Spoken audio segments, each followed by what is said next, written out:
Welcome to Radio Who, What, Why. I'm Jeff Schechtman. Emma Gonzalez and David Hogg understood how to maximize social media to achieve the highest in democratic ends. The Russians and Cambridge Analytica used that same social media to undermine democracy, to spread lies, and to manipulate facts. This week, we've seen Mark Zuckerberg and members of Congress musing about the business model of Facebook and the holy grail of hyper-directed advertising. All of this, good and bad, misses the larger point. In a world that is totally interconnected via the internet, when every aspect of the internet and internet culture feeds steroids to the human tribal instinct, when information moves at the speed of light, and when there is more of it than we have the evolutionary ability to process, is this technology simply antithetical to traditional ideas of democracy, particularly to the system that our founders passed down to us? Perhaps it's no coincidence that as the internet grows, so do authoritarian regimes. As tech companies get bigger, democratic institutions become smaller. What is the nexus to all of this? And if it's true, do we have to change tech or change the very idea of democracy? We're going to talk about this with my guest, Jamie Bartlett. He's the best-selling author of The Dark Net, an examination of the hidden corners of the internet. He is the director of the Center for the Analysis of Social Media at Demos, where he's written about the internet and democracy. He also writes on technology for The Spectator and several other publications, and has focused on how the internet is changing politics and society. It is my pleasure to welcome Jamie Bartlett here to talk about the people versus tech. Jamie, thanks so much for joining us here on Radio Who, What, Why. Oh, Jeff, thanks for having me. And what a brilliant opening summary that was. I mean, I think I might have recorded that, and I'm going to use it myself. You summed it up perfectly. It is antithetical because it's a completely new system, and it's antithetical to that old model of democracy that we've built, especially you've built with the Constitution.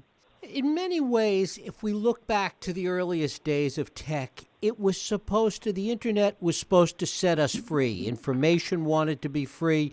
It was supposed to be and sold to us as the ultimate democratizing force. What happened?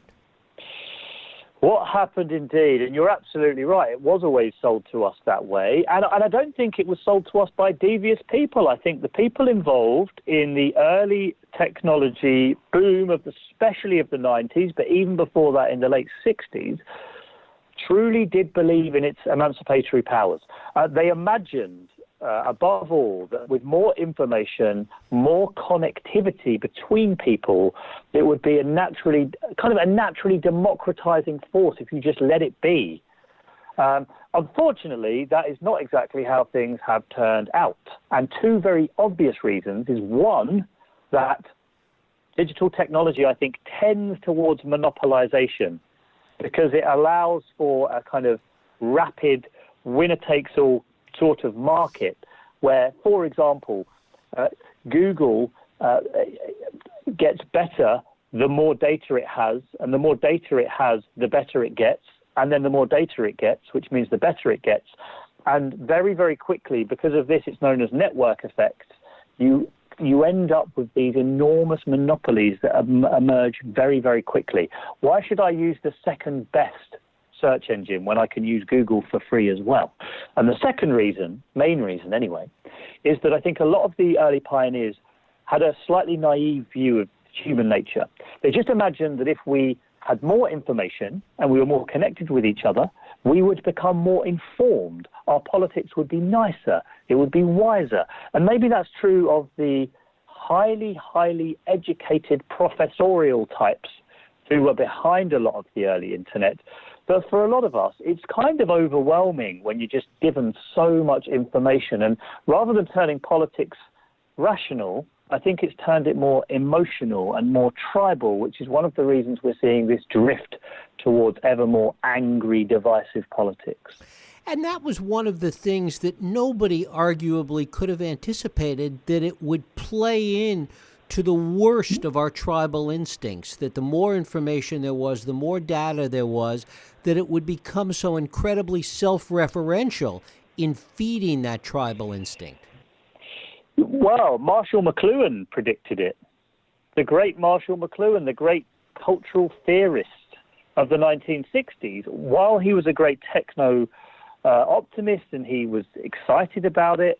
He did also say that as we transition into what he called electronic man, we'll become more tribal because we'll have the medium of electronic information is more naturally emotional. It's visual, and it will lead us into our little tribes as our traditional our traditional identities collapse and we desperately search around for groups to belong to. And this is what I think is happening to politics today. Of course, the problem was in the early 90s, what techno-optimist, what early business person, what future-looking politician wanted to say, I think we're heading towards angry, divisive tribal politics. It's much easier to say, it's great, it's wonderful, it's going to work, it's fantastic, because that's our default view on technology.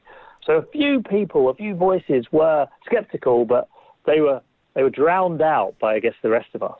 Do we make too big a deal in worrying about how big these tech companies have gotten today?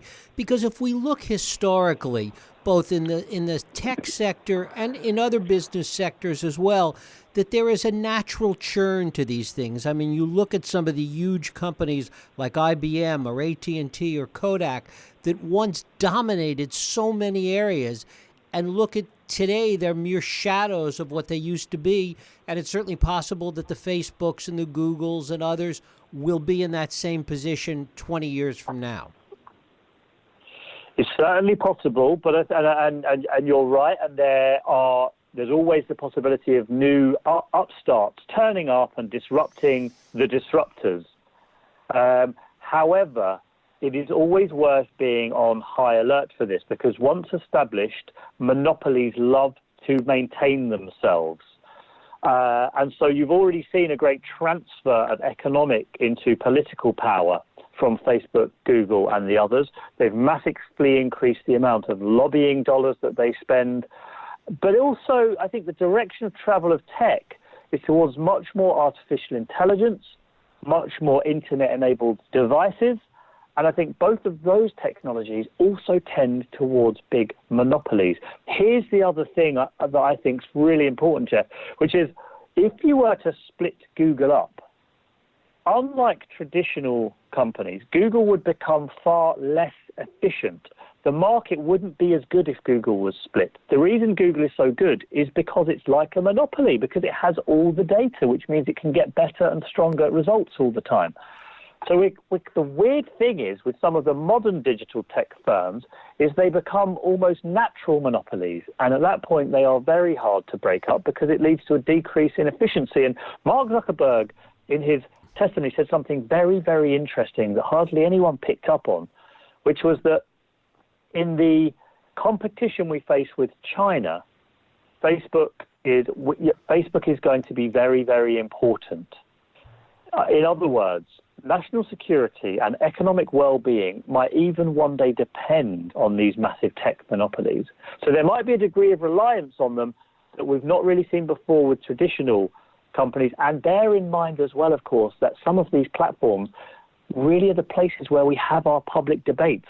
I was never on a big oil firm having a public debate, but these companies own a lot of the places where we talk politically about them, and that gives them, I think, an even greater power. There's another thing I want to talk to you about with respect to artificial intelligence that also came out of Zuckerberg's testimony the other day, where he constantly referred to AI as the solution to some of these problems, that it's impossible to monitor all of this by humans, but that really more and more Facebook and I guess other companies are going to have to rely on AI to do the monitoring. But what he leaves out is that for that AI to be successful, it means more and more and more data. Absolutely right. You know, I think he's right about that. When you're dealing with 100 billion interactions a day, you can't possibly, even with the 20,000 moderators that they're going to be employing, you cannot possibly manage all of that content. You have to rely on artificial intelligence. But for artificial intelligence to work, the more data you have, the better it gets. And so a lot of the recent hearings was about him talking about data and how users own data and how He doesn't mind maybe if there's more rights for users over their own data. But in the end, the platform depends on data. Artificial intelligence depends on data. And so there is this tension here that I don't think is easily resolved, which is that Facebook won't exist if it doesn't collect personal data. Not only doesn't it exist without personal data, that according to what Zuckerberg said, and further to what you're saying, is that it can't even police itself without more data. Yeah, that's a really good point. It's a really good point. The tendency towards more artificial intelligence you see in all sorts of different directions. And I think what's going to be quite scary in the years ahead is that I don't think we're going to be able to police society as a whole without artificial intelligence. Forget about just Facebook. I think our police forces are going to come to rely on it more and more. Because let's be honest, I can't speak to what's going on in Northern California, but in the UK at least, there is a crisis in policing. They cannot control the digital streets. So much crime is going unpunished online. And one solution to that is going to be more and more police AI. And so I can see the big sort of positive improvements in health. Where's that going to come from? Artificial intelligence again. So more and more of our well-being in society will come to rely on AI. And then the question gets even more important. How do we hold AI accountable? How do we monitor it? How do we make sure it's not being manipulated? How do we make sure everyone gets the benefits from it? These, I think, are the really big questions for us in the next 5 to 10 years. What is the nexus, if any, that you see between the rise of all of these issues that we're talking about and the clear rise of authoritarian regimes around the world? Yeah, this is the kind of scary thing about it. The prospects of the potential for authoritarian regimes to exercise unbelievable forms of hard and soft surveillance on its citizens is frankly fairly terrifying. We are introducing more and more devices into our homes, into our bedrooms, into our cars, into our pockets, which can easily be turned around and used to track us everywhere, everything we do, but things, using artificial intelligence that we might one day do, crimes that we might commit. I know this sounds like a Hollywood movie, like Minority Report, right. But science fiction often does predict the future. And this is, I think, where it's going, which is why I fear greatly for the prospects of democracy in authoritarian systems, because I think the potential for surveillance in places like China is so great now that it's going to be very, very difficult to break out of it. And what worries me is that the democracies of the world will follow that pattern, because it will seem to offer stability, law and order, tax-raising powers, and people will look over at China and think, wow, they seem to have everything great, whereas our society is really struggling here. And so I worry that technology is not, in fact, going to liberate us to the extent that society collapses to some anarchic paradise, but it flips the other way, and that we accidentally end up following China into some kind of horrible techno-authoritarianism. So I guess the question that brings up is, which is the more powerful force, democracy or technology? I mean, technology always seems to find a way, as nature does in some respects. So is that the more powerful force, and do we have to change governance to adjust to technology? Yeah, it's a great question. Well, what do you think, Jeff? What do you think is the more powerful force? I think technology is the more powerful force. I think to the extent that technology implies or creates the illusion of a certain degree of freedom, it's the more powerful force. The only thing that's more powerful than technology as a force would be the force for freedom. But if people think they're free and have their technology, it's an unbeatable combination. Yeah, that's a really good point. And that's that's exactly the sort of combination that I think we're facing at the moment.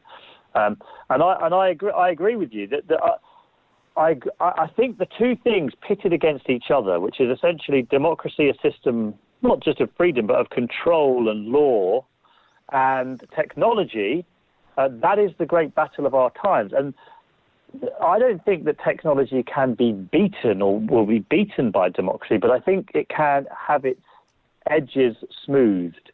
If it's more regulated, if it's more somehow accountable, if there are active measures taken by governments to make sure the benefits of technology are spread more fairly, then at the very least, we don't have a kind of collapse of trust in democracy as a system of government. That's my big concern, that people stop trusting and believing in democracy as a way of organizing society in an age of massive big data, intense micro-targeting, powerful machines and artificial intelligence. Democracy has to somehow still be able to work in that context too, which means it's going to have to get a bit of an upgrade, but it's going to have to exert some kind of control over technology as well, which is why I think we will probably in the end, as the senators were suggesting when questioning Mark Zuckerberg, may need some more regulation. More regulation for technology, but the other side of it, which you touched on, is what do we have to do to create democracy 2.0? This is such a difficult question. And I think it's going to be the most important one for the next decade or so. Like, how can we upgrade democracy? One very, very obvious way of doing it that I hear people suggest a lot is more and more votes. For the first time since ancient Greece, it is now going to be possible to have secure, regular voting for citizens on every single subject. It's not particularly difficult to do. We could do that. And I think there's going to be more demand for that. But we have a representative democracy. So I don't think we want to go down the path of having this direct democracy system where every subject is voted on, because I think it will make us even more divided as a society. So I think we need to look at how do we improve representative democracy? Are there ways of allowing parliamentarians and senators and congresspeople slightly more informed about tech? Are there ways that they can have some more plebiscites, but not too many? Are there going to be new ways of governments using Bitcoin or blockchain technology to improve the way they raise taxes? Are there going to be ways that governments can embrace tech and, really push forward the exciting innovation, but build a mechanism by which they can go in and check the algorithms of these powerful technologies to make sure they are democratic and fair and just? These are the things that I think we need to look into. Did you get a sense in listening to the questions that Zuckerberg answered that most of the people that were questioning him had a clue as to the depth of these issues that we're talking about? Yeah, well, there was the one senator who seemed to didn't know how Facebook's basic business model worked, right? And I think he said, "How do you make money?" And Mark Zuckerberg said, "We sell adverts, Senator." And he said, "Oh, okay, fine." And I couldn't believe that. I think you had a great variety of knowledge, and I think the politicians that had been really thoughtful, that had taken the time to understand it, you could really tell because they were able to grill him more effectively. I don't want every politician to be a computer scientist. That would be the worst thing imaginable. And non-technologists have to be able to be involved in this discussion, but they need to understand the basics of how this technology now works and what it means, because if they don't, how on earth are they supposed to reflect people's concerns in a meaningful way and hold these companies to account? I think the Congress was slightly better, but still a lot of room for improvement. Jamie Bartlett, thanks so much for spending time with us here on Radio Who, What, Why. Really enjoyed the conversation, John. I'm going to take away some of your ideas, actually, and use them for myself. Hope you don't mind. Feel free. Thank you very much. Jamie Bartlett, thanks a lot. Thank you. And thank you for listening and for joining us here on Radio Who, What, Why. I hope you join us next week for another Radio Who, What, Why podcast. I'm Jeff Sheckman. If you like this podcast, please feel free to share and help others find it by rating and reviewing it on iTunes. You can also support this podcast and all the work we do by going to whowhatwhy.org/donate.